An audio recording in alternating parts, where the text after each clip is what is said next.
categories from spouse categories and LLC category and beneficiary category. When you get this inquiry, what do you expect the clients to give you? What are the information you require from them?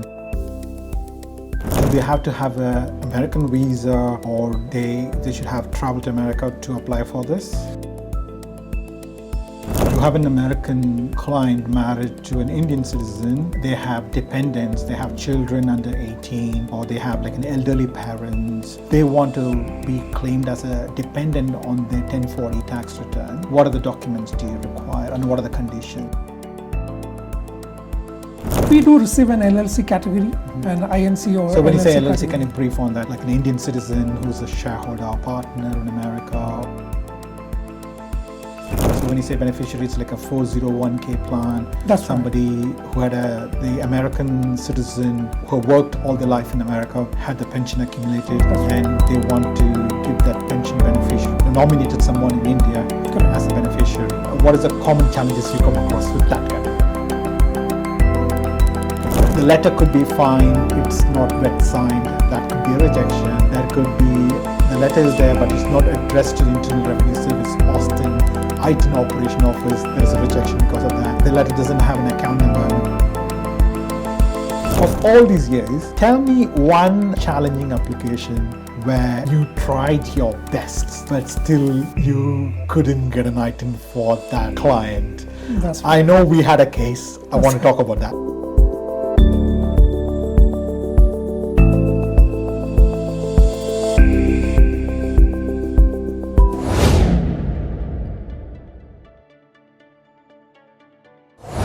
Nazim, thank you for joining me in the session. It's going to be your experience. You've been with the firm for about 6 years. You've been handling our India, Chennai and Bangalore office for over 5-6 years now. And then you have moved to the UK for the past 1.5 years. You've been dealing as a global coordinator for the ITIN application and the US tax IDs. Just want to ask you a few questions about the challenges you face being part of what are the differences you see? Like when you are dealing with the IRS representative for the India offices, what are the common categories of applications or the inquiries used to get? And based on India, we used to get the categories from spouse categories and LLC category and beneficiary category. The most frequent categories which comes is the spouse category. When you say spouse, Yeah. it's like Americans married to an Indian national and they are looking to get a joint tax return file, That's a right. 1040 tax return. Exactly. And what is the requirements like? When you get this inquiry, what do you expect the clients to give you? What are the information you require from them? Let's say you have a client called, he's an American citizen, but his spouse is in Bangalore or Chennai, and then they call you, and what are the information you require to have the application ready for them? We get a call from US directly, or sometimes the partner who is based in India, they give a call and they just let us know like they need an ITIN. So we just check with them for what purpose you need an ITIN. So they provide the information. Oh, my spouse is in US citizen and he has asked to get an ITIN for myself. It may be a she or he who's residing in India or any other country. They just check like, I need an ITIN. So we give the information to them, like what all the documents is required. So first of all, they need to have the passport ID, which is a made identity. We need to verify the passport. Apart from this, we need to have a tax return, that is 1040, 1040 as married filing jointly. So we request for the client to get the tax return 1040 as married filing jointly, the copy of the tax return, as well as the passport copy of the client who require an ITIN number. So one question would be, does the spouse who is in Bangalore or Chennai or any other India client, do they have to have an American visa, or they should have traveled to America to apply for this? For the spouse category, they don't require any US visa. They should be having a proof of travel to US. Without traveling or without US visa, for the spouse category, they can apply for an ITIN.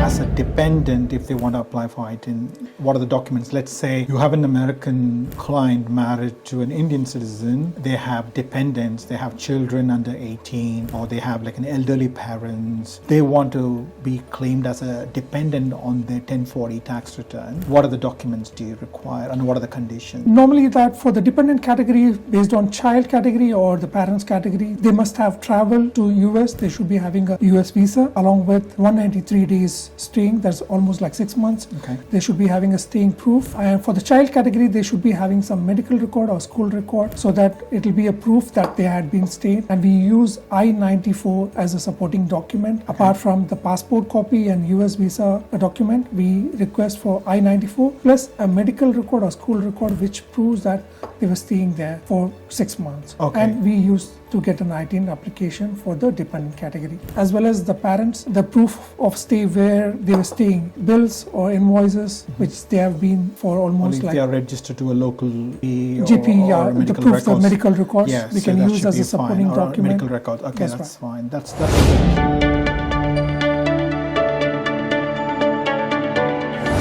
So I know there are certain categories, from my understanding, apart from the first time application, you might come across a renewal application. So is the process the same or it's different? For the renewal application, the process is almost the same. Only thing is they'll be having an ITIN number, so which has to be included in the Form But W7. in terms of the documentation for the spouse or the dependents, you still need to give this documentation. Same document is required as per the fresh one. Okay. Just a the supporting latest document. one. Okay. Yeah. And one thing is in the renewal document, we can use the previous tax return as a copy and we can just apply for it.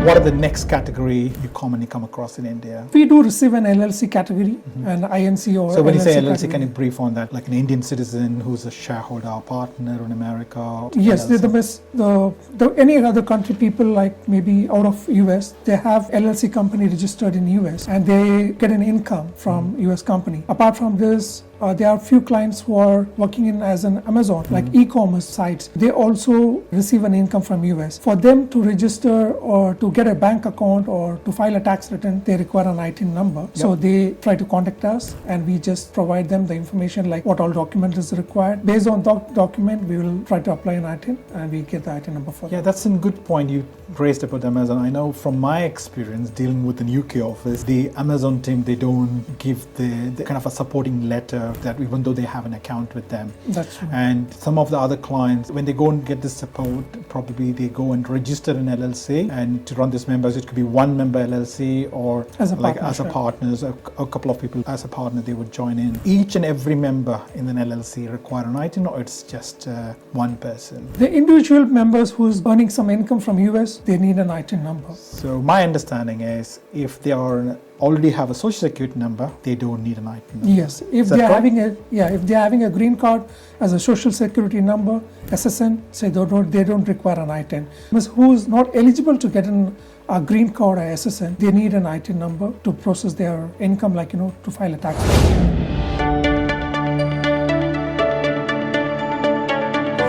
Apart from these two categories, my understanding as a principal, when I see some of the inquiries, could be one other special third category. What is that? That would be? It'll be a beneficiary category. So when you say beneficiary, it's like a 401k plan. That's somebody right. Who had the American citizen who worked all their life in America, had the pension accumulated, That's and right. they want to give that pension beneficiary, nominated someone in India Correct. as a beneficiary. What is the common challenges you come across with that category? For the beneficiary is a bit difficult because people does not provide the required documents. The main supporting document would be from Fidelity or different company source. So they need to have a supporting document which has to come from US. That will be the main supporting document. Apart from this, they need to have the original wet signature document from the brokerage firm who's sending you because it's not accepted digital signatures. Digital signatures are not accepted. Yep. So we need a wet signature, but most of the clients try to provide the scanned copy. copy, or they say, no, this is what we have received. So we clearly inform the clients, like if you submit this digital signature copy, the application is going to reject. So it is better we request for the wet signature. We verify the passport documents, everything, and then we apply for an ITIN. Yeah, no, that's a good point. I know many of the brokerage firms in America, they don't have this wet signature facility. I know some corporate, if they have a good relationship with your manager there, then they do cooperate to give that wet signatures. That's right. And what I tend to ask with the UK when I have an inquiry is like, okay, just make sure common inquiries on the beneficiary category would be for someone who's receiving 401k beneficiary plan from Fidelity, TIA, Charles Schwab, JP Morgan, and these are the big players. And then it could be other small firms who would do that as well. Apart from this, there is the other category where in case if they have an executor, then they have a court appointment executor. We could use the court documents and the letter from the executor saying that, okay, I am an appointed executor for this beneficiary acting on their behalf, and then we could apply under that category. And I always, as you rightly said, it is one of the most complex categories, and the rejection rates are quite high. Higher.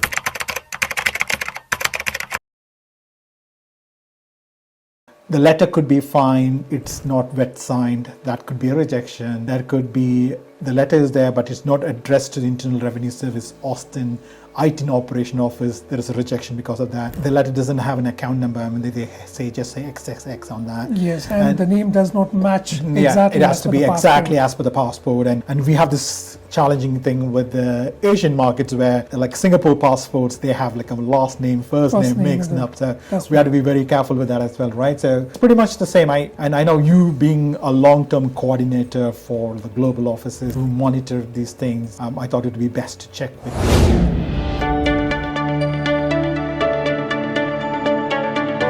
Of all these years, tell me one challenging application where you tried your best, but still you couldn't get an ITIN for that client. That's right. I know we had a case. I want to talk about that. So actually, one of the clients had contacted me, and she has tried multiple times to apply for an ITIN.